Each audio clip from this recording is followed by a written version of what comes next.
Hello and welcome to another Demon 212 XBL review. Today I'm going to be taking a look at Guardian Heroes, which if you've never played it before, it's basically a fighting game mixed with a beat 'em up.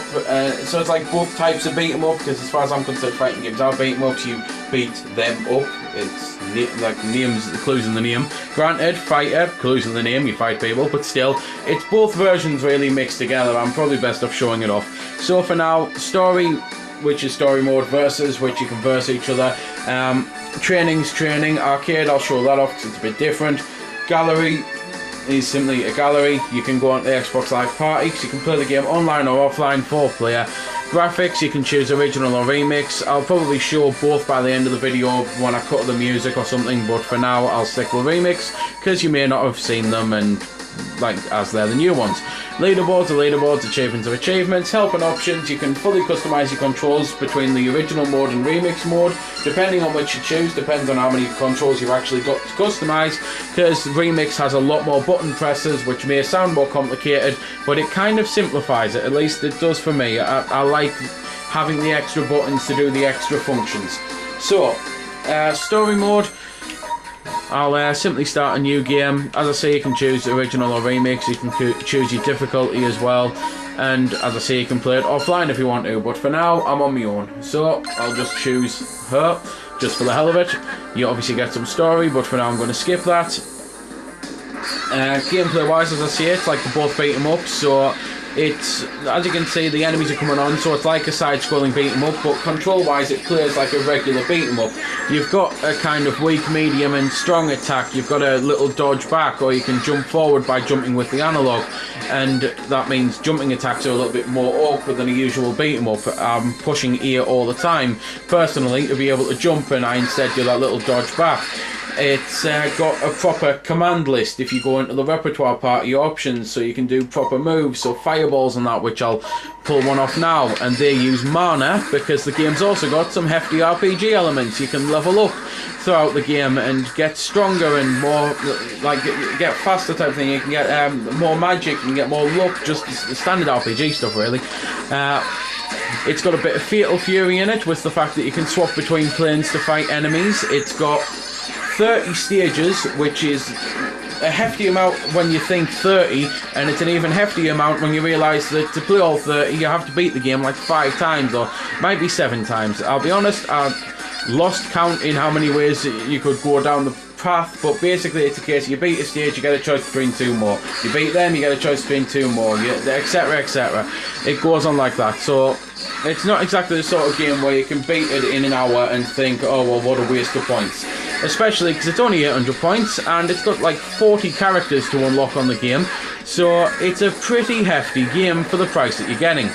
I've mentioned magic, so I'll show it off. You've got fireballs, you've got this little green shield thing here, which I also believe heals us when I get attacked. Because I've got my health at the top, it's the green bar, and I've got my magic at the bottom, it's the blue bar. When I don't use magic, the magic replenishes, so it's a case if you can't just sit there bashing the magic button. There's little smiley faces which electrocute people, which to be fair, that one there just tried to fall down. It seems to alternate what attack the smiley face does, but to be fair, that also might be that maybe the first time I used it I was level 4 and the second time I was level 7, so maybe it's just that I not noticed it evolving, you know, because I've definitely used it where 4 little smileys came out, and it was kind of like Pikachu using his thunder attack on Smash Bros. Just lightning came down from the sky and electrocuted all the enemies. It was quite cool. But anyway, enough's enough. I've pretty much mentioned everything gameplay wise except showing off the arcade mode. Versus is self-explanatory, which is probably good because I don't have anyone here to fight with. But arcade mode, you get a choice between, as I say, the tons of characters. You can sort out your colours, you can go into advanced mode to view, well, advanced is colours, and then view the rules if you want to. So I'll just for now choose someone different, so Randy seems alright. I have also chose the original graphics so you can see the difference. They are much rougher, but there's a lot of people who'll say they look better, and to be fair, I might be one of them. I really do like classic gameplay and classic graphics and things like that. The Final Fight remake, I never play it with the remixed smooth graphics on. It just annoys me. I don't know why, it does. This doesn't annoy me, to be fair, with this game, but I do still kind of think, well, I'm playing a classic game, I might as well have it look classic. The only thing I can say that I haven't said though with the verses is that you can go in and choose your rules. So that, I've just mentioned them there with the arcade mode, and you can choose them here. So you can choose blocking damage, strength boosts and things like that.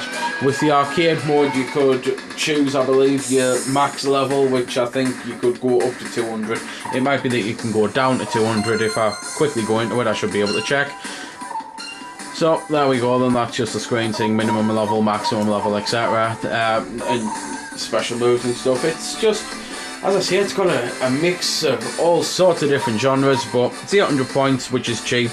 There's a lot to do, and obviously being the Xbox Live Arcade, there's a demo, so give it a go, see if you like it. Personally, I think it's fantastic, and I love that more Treasure games have been getting re-released on the Xbox Live Arcade, and I hope more continue to follow. So there we go then. That's been the review. I hope you found it helpful. I don't score the games because that's based purely on opinion, so instead I'll leave you to make your own mind up.